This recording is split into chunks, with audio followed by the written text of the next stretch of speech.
BTV देख रहे ਸਾਰੇ ਦਰਸ਼ਕਾਂ ਨੂੰ ਪਿਆਰ ਭਰੀ ਸਤਿ ਸ਼੍ਰੀ ਅਕਾਲ। मैं सिमरनजीत कौर लैके हाजिर हाँ कैनेडा ਅਤੇ अंतरराष्ट्रीय खबरों का बुलेटिन ਦੀ शुरुआत करते हाँ मुख्य खबरों के नाल। यूक्रेन के राष्ट्रपति ज़ेलेंस्की कर सकते हैं कैनेडा का दौरा, सूत्रों के हवाले तो मिली खबर। ट्रूडो वालों सिख आगू निज्जर की हत्या बारे दावे मगरों भारत ने दिता सख्त जवाब। हरदीप निज्जर के मामले च ट्रूडो का नवा बयान, असी भारत को उकसा नहीं रहे पर दिल्ली इस मामले च सही ढंग नाल नजिठे। ब्रिटेन के सड़क हादसे च भारतीय मूल के दो भरावां की हत्या के दोष विच दो व्यक्ति दोषी करार।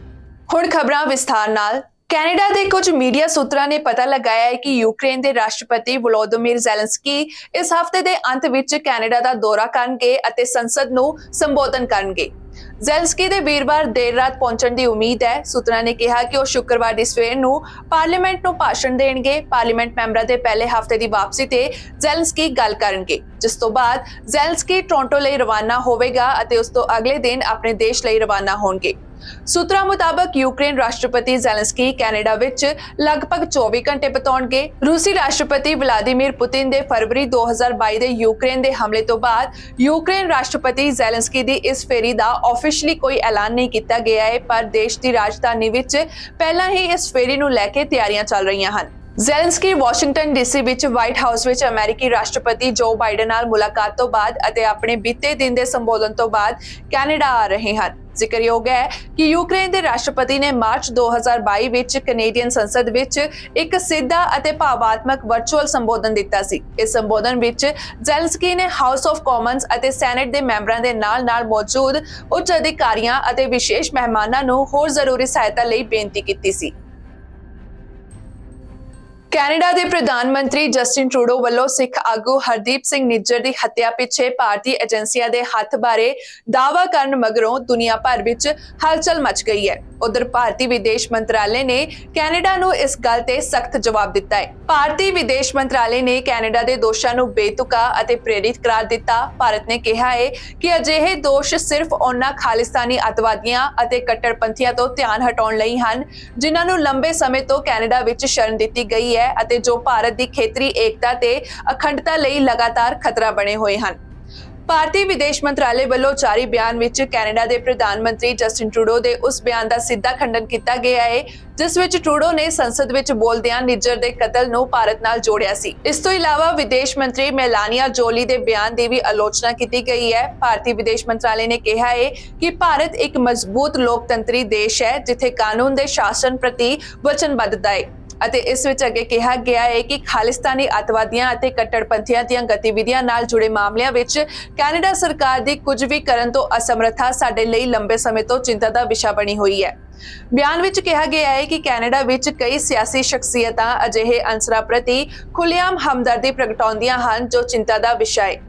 भारत के विदेश मंत्रालय ने कहा कि कैनेडा जिस तरह गैर कानूनी गतिविधियां जिवें कि कतल, मनुखी तस्करी ते संगठित अपराध नूं जगह दिंदा रहिंदा है, यह कोई नवी गल नहीं है। असीं अजिही किसी भी गतिविधि विच भारत की शमूलियत तो स्पष्ट तौर ते इनकार करते हां अते कैनेडा सरकार नूं अपील करते हां कि वह अपनी धरती तो भारत विरुद्ध काम कर रहे भारत विरोधी तत्तां विरुद्ध कानूनी कार्रवाई करे। दस दईए कि कैनेडा अते भारत दरमियान दरार बढ़ती जा रही है। दरअसल कैनेडा ने भारत के एक चोटी के डिप्लोमैट नूं कट दिता है अते उत्थे ही इसका जवाब दिंदे हुए भारत सरकार ने भी कैनेडियन डिप्लोमैट नूं कट दिता है। सारा मामला सिख आगू हरदीप सिंह निज्जर कतल केस की जांच नाल जुड़िया होया है। कैनेडियन सरकार का इल्जाम है कि भारतीय डिप्लोमैट कतल की जांच विच दखल दे रहे सन ते ओह भी उदों जदों कैनेडियन एजेंसी मामले की जांच लई वचनबद्ध है।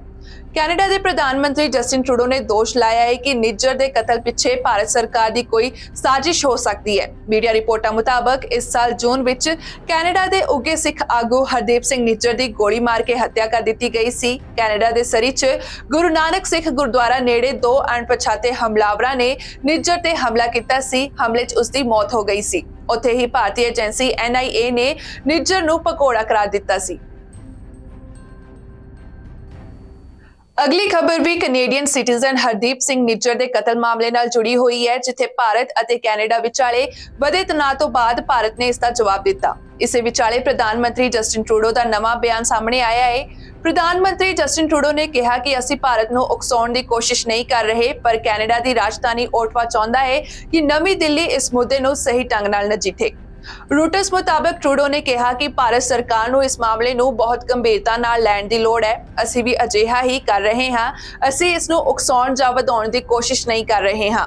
ਟਰੂਡੋ ਨੇ ਨਿੱਜਰ ਦੇ ਕਤਲ ਅਤੇ ਭਾਰਤ ਸਰਕਾਰ ਦੇ ਏਜੰਟਾਂ ਵਿਚਕਾਰ ਸੰਭਾਵੀ ਸੰਬੰਧ ਹੋਣ ਦਾ ਦਾਅਵਾ ਕੀਤਾ ਹੈ। ਦਰਅਸਲ ਇਲਜ਼ਾਮ ਲਗਾਉਣ ਦੇ ਨਾਲ ਹੀ ਕੈਨੇਡਾ ਨੇ ਇੱਕ ਸੀਨੀਅਰ ਭਾਰਤੀ ਡਿਪਲੋਮੈਟ ਨੂੰ ਕੱਢ ਕੇ ਕਾਰਵਾਈ ਕੀਤੀ ਸੀ, ਜਿਸ ਤੋਂ ਕੁਝ ਘੰਟਿਆਂ ਬਾਅਦ ਭਾਰਤ ਨੇ ਵੀ ਕਾਰਵਾਈ ਕਰਦੇ ਹੋਏ ਕੈਨੇਡੀਅਨ ਡਿਪਲੋਮੈਟ ਨੂੰ ਬਾਹਰ ਕੱਢ ਦਿੱਤਾ, ਜਿਸ ਤੋਂ ਬਾਅਦ ਜਵਾਬੀ ਕਾਰਵਾਈ ਕਰਦੇ ਹੋਏ ਭਾਰਤ ਵਿੱਚ ਕੈਨੇਡਾ ਦੇ ਹਾਈ ਕਮਿਸ਼ਨਰ ਕੈਮਰਨ ਮੈਕੇ ਨੂੰ ਵਿਦੇਸ਼ ਮੰਤਰਾਲੇ ਨੇ ਤਲਬ ਕੀਤਾ ਅਤੇ ਸੀਨੀਅਰ ਕੈਨੇਡੀਅਨ ਡਿਪਲੋਮੈਟ ਨੂੰ ਕੱਢਣ ਦੇ ਫੈਸਲੇ ਬਾਰੇ ਜਾਣਕਾਰੀ ਦਿੱਤੀ। ਭਾਰਤ ਦੇ ਵਿਦੇਸ਼ ਮੰਤਰਾਲੇ ਨੇ ਕਿਹਾ ਕਿ ਇਹ ਕਦਮ ਸਾਡੇ ਅੰਦਰੂਨੀ ਮਾਮਲਿਆਂ ਵਿੱਚ ਕੈਨੇਡੀਅਨ ਡਿਪਲੋਮੈਟਾਂ ਦੀ ਦਖਲ-ਅੰਦਾਜ਼ੀ ਅਤੇ ਭਾਰਤ ਵਿਰੋਧੀ ਗਤੀਵਿਧੀਆਂ ਵਿੱਚ ਉਹਨਾਂ ਦੀ ਸ਼ਮੂਲੀਅਤ ਨੂੰ ਲੈ ਕੇ ਭਾਰਤ ਦੇ ਵੱਧਦੀ ਚਿੰਤਾ ਨੂੰ ਦਰਸਾਉਂਦਾ ਹੈ।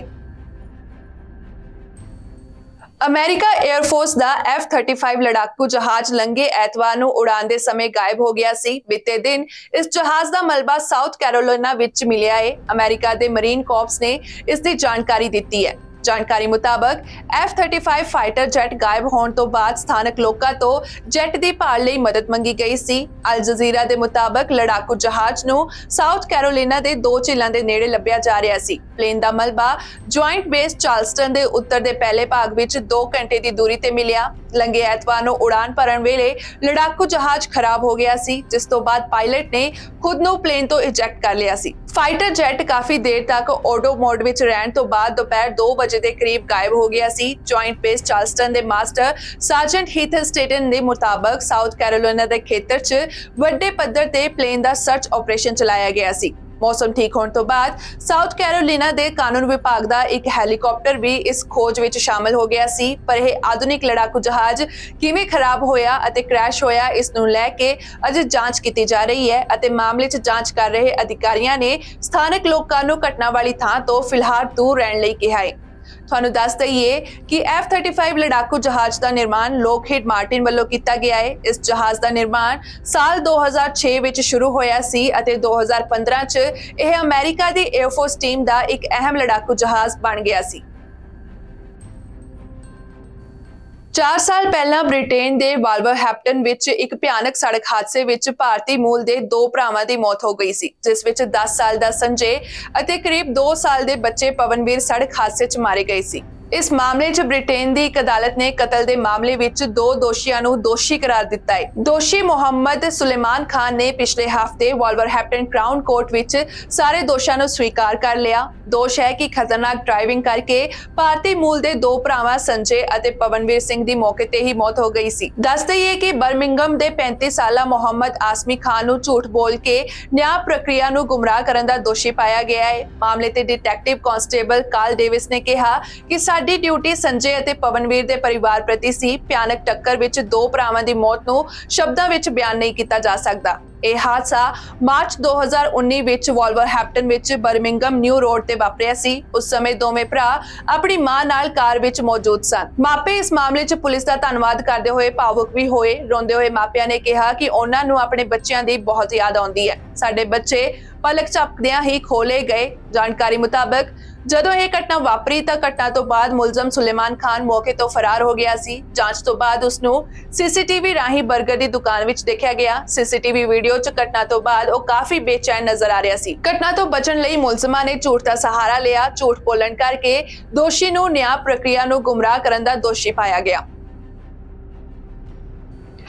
ਈਰਾਨ ਨੇ ਅਮਰੀਕਾ ਦੇ ਨਾਲ ਡੀਲ ਤੋਂ ਬਾਅਦ ਅਮਰੀਕਾ ਦੇ 5 ਕੈਦੀਆਂ ਨੂੰ ਰਿਹਾ ਕਰ ਦਿੱਤਾ ਹੈ। 5 ਅਮਰੀਕੀ ਕੈਦੀ ਕਤਰ ਦੀ ਰਾਜਧਾਨੀ ਦੋਹਾ ਤੋਂ ਵਾਸ਼ਿੰਗਟਨ 'ਚ ਪਹੁੰਚ ਗਏ ਹਨ। ਇਸ ਦੌਰਾਨ ਰਾਸ਼ਟਰਪਤੀ ਜੋ ਬਾਈਡਨ ਨੇ ਲੰਘੇ ਸੋਮਵਾਰ ਨੂੰ ਕਿਹਾ ਕਿ 5 ਬੇਕਸੂਰ ਅਮਰੀਕਨਸ ਅਖੀਰ ਵਿੱਚ ਆਪਣੇ ਘਰ ਵਾਪਸ ਆ ਗਏ ਹਨ ਤੇ ਨਾਲ ਹੀ ਇਹ ਵੀ ਕਿਹਾ ਕਿ ਇਹ ਸਾਰੇ ਕਈ ਸਾਲਾਂ ਤੱਕ ਦਰਦ ਨਾਲ ਨਜਿੱਠਦੇ ਰਹੇ ਹਨ। ਇਸ ਦੇ ਨਾਲ ਹੀ ਅਮਰੀਕਾ ਦੇ ਰਾਸ਼ਟਰਪਤੀ ਜੋ ਬਾਈਡਨ ਨੇ ਦੱਸਿਆ ਕਿ ਈਰਾਨ ਦੇ ਸਾਬਕਾ ਰਾਸ਼ਟਰਪਤੀ ਮਹਿਮੂਦ ਅਹਿਮਦੀਨੇਜਾਦ ਅਤੇ ਈਰਾਨ ਦੇ ਖੂਫੀਆ ਮੰਤਰਾਲੇ ਤੇ ਗਲਤ ਤਰੀਕੇ ਨਾਲ ਅਮਰੀਕਾ ਦੇ ਨਾਗਰਿਕਾਂ ਨੂੰ ਹਿਰਾਸਤ 'ਚ ਲੈਣ ਦੇ ਮਾਮਲੇ ਵਿੱਚ ਨਵੀਆਂ ਪਾਬੰਦੀਆਂ ਲਗਾ ਦਿੱਤੀਆਂ ਗਈਆਂ ਹਨ।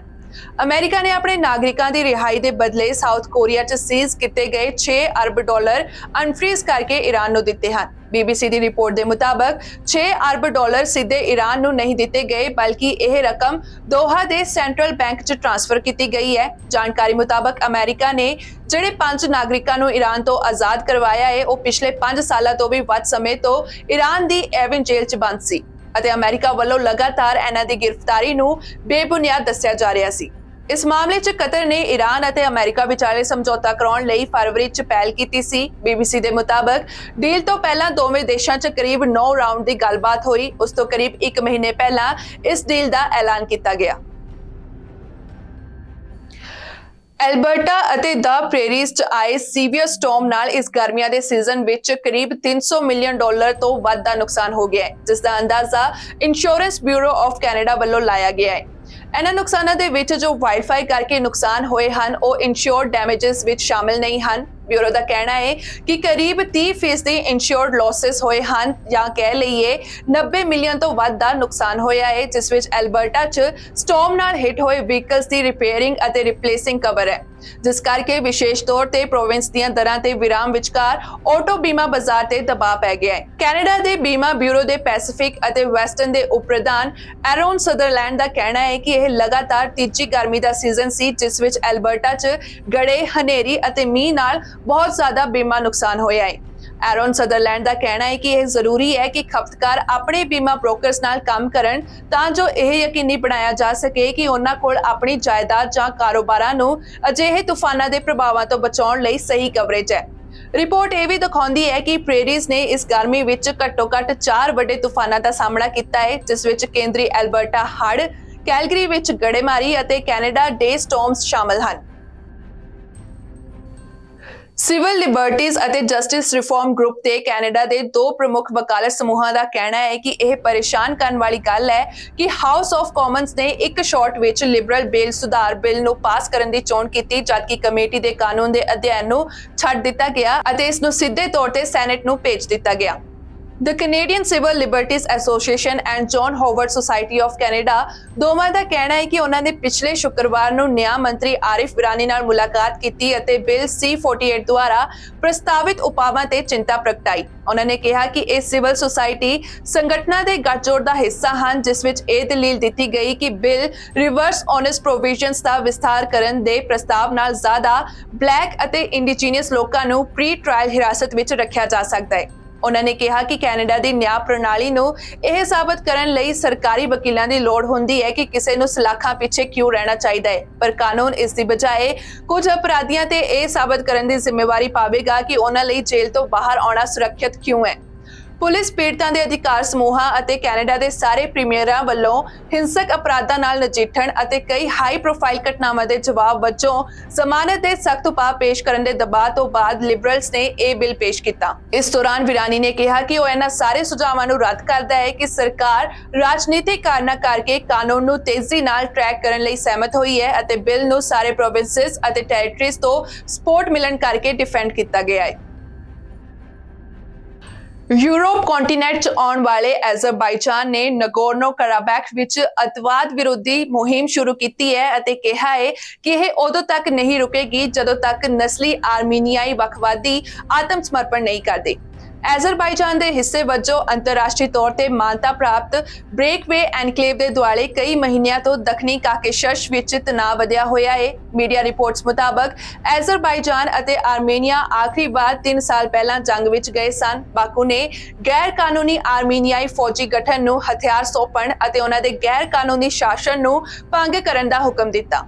ਜਾਣਕਾਰੀ ਮੁਤਾਬਕ ਸੋਵੀਅਤ ਯੂਨੀਅਨ ਦੇ ਪਤਨ ਤੋਂ ਬਾਅਦ ਅਜ਼ਰਬਾਈਜਾਨ ਅਤੇ ਆਰਮੇਨੀਆ ਪਹਿਲੀ ਵਾਰ 1990 ਦੇ ਦਹਾਕੇ ਦੇ ਸ਼ੁਰੂ ਵਿੱਚ ਲੜਾਈ ਵਿੱਚ ਗਏ ਸੀ। ਉਸ ਤੋਂ ਬਾਅਦ 2020 ਵਿੱਚ ਅਜ਼ਰਬਾਈਜਾਨ ਨੇ ਨਗੋਰਨੋ ਕਰਾਬੈਖ ਵਿੱਚ ਅਤੇ ਇਸ ਦੇ ਆਲੇ ਦੁਆਲੇ ਦੇ ਖੇਤਰਾਂ ਨੂੰ ਰੂਸੀ ਸ਼ਾਂਤੀ ਰੱਖਿਅਕਾਂ ਦੁਆਰਾ ਇੱਕ ਜੰਗੀ ਸਹਿਮਤੀ ਅਤੇ ਨਿਗਰਾਨੀ ਤੋਂ ਪਹਿਲਾਂ ਮੁੜ ਕਬਜ਼ਾ ਕਰ ਲਿਆ। ਕਰਾਬੈਖ ਵਿੱਚ ਨਸਲੀ ਆਰਮੀਨੀਆਈ ਲੋਕਾਂ ਨੇ ਲੰਘੇ ਮੰਗਲਵਾਰ ਨੂੰ ਜੰਗ ਬੰਦ ਕਰਨ ਅਤੇ ਗੱਲਬਾਤ ਸ਼ੁਰੂ ਕਰਨ ਦੀ ਅਪੀਲ ਕੀਤੀ, ਪਰ ਅਜ਼ਰਬਾਈਜਾਨ ਦੇ ਅਲਟੀਮੇਟਮ ਤੋਂ ਇਹ ਸਪਸ਼ਟ ਸੀ ਕਿ ਬਾਕੂ ਦਾ ਉਦੇਸ਼ ਪਹਾੜੀ ਖੇਤਰ ਤੇ ਆਪਣੀ ਜਿੱਤ ਨੂੰ ਪੂਰਾ ਕਰਨਾ ਸੀ। ਆਰਮੀਨੀਆ ਦੇ ਪ੍ਰਧਾਨ ਮੰਤਰੀ ਨਿਕੋਲ ਪਸ਼ੀਨੀਅਨ ਨੇ ਐਜ਼ਰਬਾਈਜਾਨ ਤੇ ਨਸਲੀ ਸਫਾਈ ਦੇ ਉਦੇਸ਼ ਨਾਲ ਜ਼ਮੀਨੀ ਕਾਰਵਾਈ ਸ਼ੁਰੂ ਕਰਨ ਦਾ ਦੋਸ਼ ਲਗਾਇਆ ਹੈ। ਪਰ ਸੈਂਕੜੇ ਆਰਮੀਨੀਆਈ ਪ੍ਰਦਰਸ਼ਨਕਾਰੀਆਂ ਨੇ ਆਪਣੇ ਦੇਸ਼ ਦੇ ਜਵਾਬ ਤੋਂ ਨਿਰਾਸ਼ ਹੋ ਕੇ ਯੇਰੇਵਨ ਵਿੱਚ ਸੰਸਦ ਦੇ ਬਾਹਰ ਪੁਲਿਸ ਨਾਲ ਝੜਪ ਕੀਤੀ। ਉਹਨਾਂ ਨੇ ਆਪਣੇ ਦੇਸ਼ ਦੇ ਆਗੂ ਨੂੰ ਗੱਦਾਰ ਕਰਾਰ ਦਿੱਤਾ ਅਤੇ ਉਸ ਤੋਂ ਅਸਤੀਫੇ ਦੀ ਮੰਗ ਵੀ ਕੀਤੀ। ਐਜ਼ਰਬਾਈਜਾਨ ਨੇ ਕਿਹਾ ਕਿ ਗੱਲਬਾਤ ਯੇਵਲੈਕ ਸ਼ਹਿਰ ਵਿੱਚ ਸ਼ੁਰੂ ਹੋ ਸਕਦੀ ਹੈ, ਜੋ ਕਿ ਕਰਾਬੈਕ ਖੇਤਰੀ ਰਾਜਧਾਨੀ ਖਾਨਕੇਂਡੀ ਦੇ ਉੱਤਰ ਵਿੱਚ ਲਗਭਗ 100 ਕਿਲੋਮੀਟਰ ਦੂਰੀ ਤੇ ਹੈ, ਜਿਸ ਨੂੰ ਨਸਲੀ ਆਰਮੀਨੀਆਈ ਲੋਕਾਂ ਦੁਆਰਾ ਸਟੇਪਨਕੇਟ ਕਿਹਾ ਜਾਂਦਾ ਹੈ। ਜਾਣਕਾਰੀ ਮੁਤਾਬਕ 2020 ਦੇ ਅੰਤ ਤੋਂ 3000 ਰੂਸੀਆਂ ਨੇ ਨਾਜ਼ੁਕ ਜੰਗਬੰਦੀ ਦੀ ਨਿਗਰਾਨੀ ਕੀਤੀ ਹੈ, ਪਰ ਯੂਕਰੇਨ ਦੇ ਪੂਰੇ ਪੈਮਾਨੇ ਤੇ ਹਮਲੇ ਦੁਆਰਾ ਮਾਸਕੋ ਦਾ ਧਿਆਨ ਹਟਾ ਦਿੱਤਾ ਗਿਆ ਹੈ। BBC ਦੀ ਰਿਪੋਰਟ ਮੁਤਾਬਕ 1,20,000 ਨਸਲੀ ਆਰਮੀਨੀਆਈ ਪਹਾੜੀ ਐਨਕਲੇਵ ਵਿੱਚ ਰਹਿੰਦੇ ਹਨ। ਰੂਸ ਨੇ ਕਿਹਾ ਕਿ ਉਸਦੇ ਸੈਨਿਕ ਕਰਾਬੈਕ ਤੋਂ ਨਾਗਰਿਕਾਂ ਨੂੰ ਕੱਢ ਰਹੇ ਹਨ ਅਤੇ ਸਭ ਤੋਂ ਵੱਧ ਜੋਖਮ ਵਾਲੇ ਖੇਤਰਾਂ ਤੋਂ ਲਗਭਗ 500 ਨਾਗਰਿਕ ਚਲੇ ਗਏ ਹਨ। ਅੱਜ ਦੀਆਂ ਖਬਰਾਂ ਦੇ ਵਿੱਚ ਇੰਨਾ ਹੀ। ਮੁੜ ਤੋਂ ਹਾਜ਼ਰ ਹੋਵਾਂਗੇ ਨਵੀਆਂ ਖਬਰਾਂ ਦੇ ਨਾਲ। ਤੁਸੀਂ ਵੇਖਦੇ ਰਹੋ BTV, B positive, B yourself.